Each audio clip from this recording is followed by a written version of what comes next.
শত শত টাকা দিয়ে কেনা যায় সিঁদুর,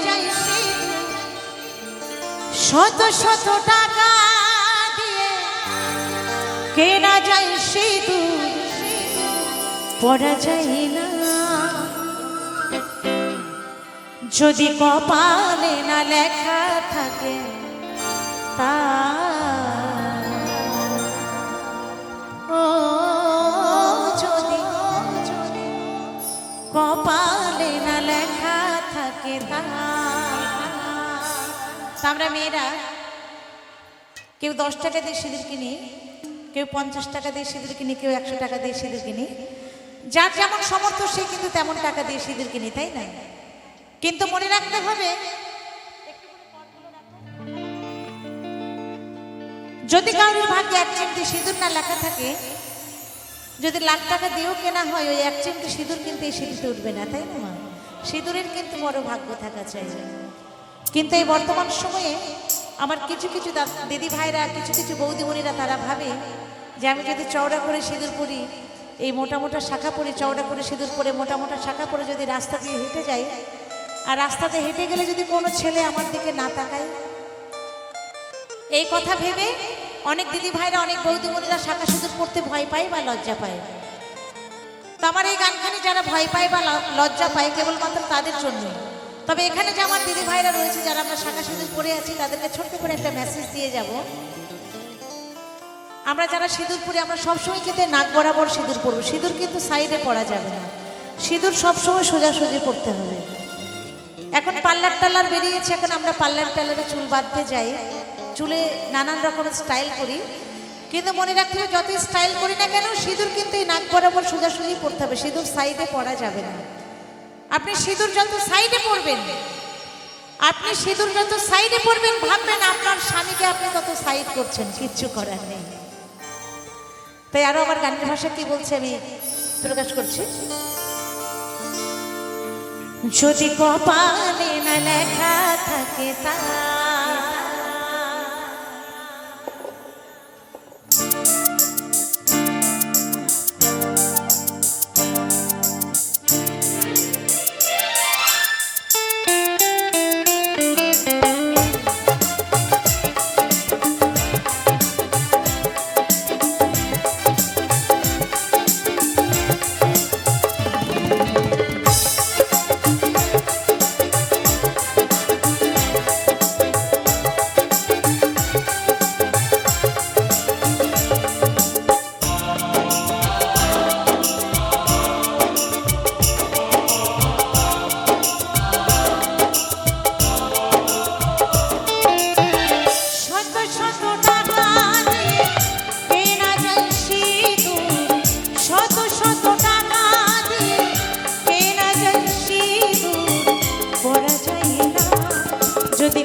সিঁদুর পড়তে ভয় পাই বা লজ্জা পাই, শাঁখা সিঁদুর পড়তে ভয় পাই বা লজ্জা পাই। তাই আরো কি বলছে জানেন?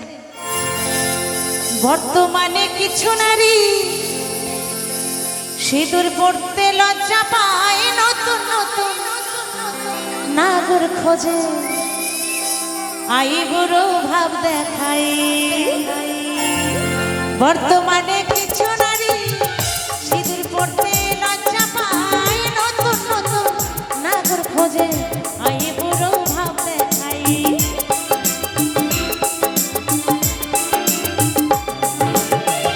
বর্তমানে কিছু নারী সিঁদুর পড়তে লজ্জা পায়, নতুন নতুন নাগর খোঁজে আই বুড়ো ভাব দেখাই। সুবর্ণাই বলে ও যৌবন ফুরালে তখন ধরে স্বামীর পা, যদি কপালে না লেখা থাকে ও যদি কপালে না লেখা থাকে শত শত